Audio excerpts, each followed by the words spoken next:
telling an interview for ABC in the US his troops weren't involved in violence in Syria, that they were just protecting civilians. How's that gone down with the media? Elena is here to tell us. Hello, Stuart. Hello. Well, why did he choose to give ABC that interview? The Huffington Post points out in an article on their website today that he wouldn't have done it unless he thought he might have got a sympathetic hearing. So, well, why did he think that? They say in their article that he's been an expert in manipulating the international media from when he first took over from his father as president. He created an image of himself as a liberal, reforming, westernised president. His British-educated and born wife, Asma, was also quite good in projecting that image around the world. And they did get a very sympathetic hearing from a lot of international media, especially in the US, up until quite recently, the Huffington Post points out.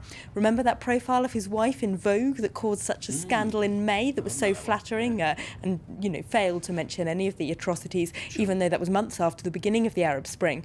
And she also had some flattering coverage from ABC, according to the Huffington Post. They reckon that was why he decided to give them that interview yesterday and why he still thought he might get away with a sympathetic hearing. Of course, he didn't, though, either with them or anywhere in the international media.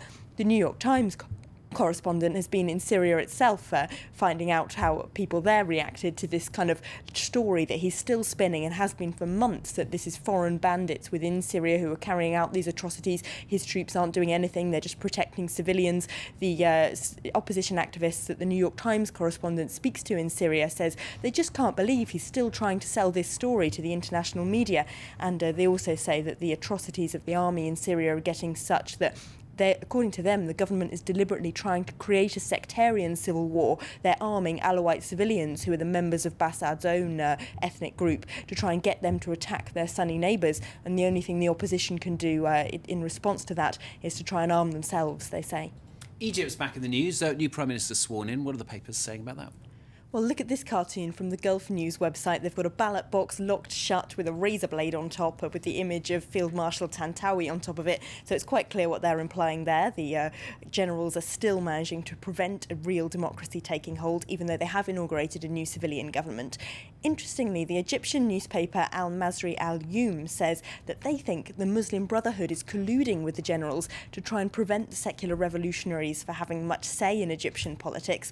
They say that Egypt has long been a very militarised country and that the Muslim Brotherhood themselves are taking up sort of military parade gown training, military discipline for their activists and a stronger link with the army. And while the secular revolutionaries, on the other hand, are finding it hard to win much support amongst ordinary poor Egyptians because they just don't have enough of a coherent leadership, and they're going to have to find some strong, charismatic leader, according to that article, if they want to take on the Islamists and the army. As you say, the Islamists have been doing quite well. There's quite a lot of concern, isn't there, for women's rights?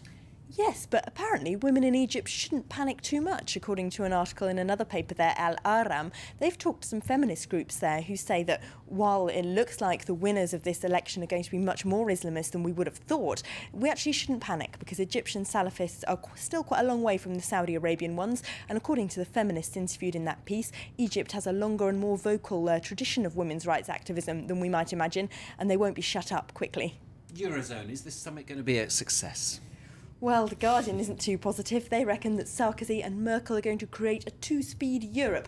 They say that the obstructionism of some leaders, like David Cameron especially, is going to mean no agreement's going to be possible among 27 countries. It's going to be just the Eurozone 17 that eventually agree anything. And that's going to end up playing badly for those leaders that end up outside of it, like David Cameron, a nice point made by the Independence cartoon, which has a very little Cameron on a tricycle being run over by Sarkozy and Merkel on a steamroller. Both papers making the same point there, really, that a two-speed Europe will end up being good for no one, but especially not those countries on the outside of it. I wonder if it will turn out like that. We shall see. 24 hours or so to find out. Elena, thanks very much. Elena with the international papers here on France 24. Coming up then, business is next. We're going to be getting all the latest on the Eurozone debt crisis, plus where's the most expensive city to live for expats? Much to our surprise here in the newsroom, it is not Paris. William Edwards will tell us all after the break.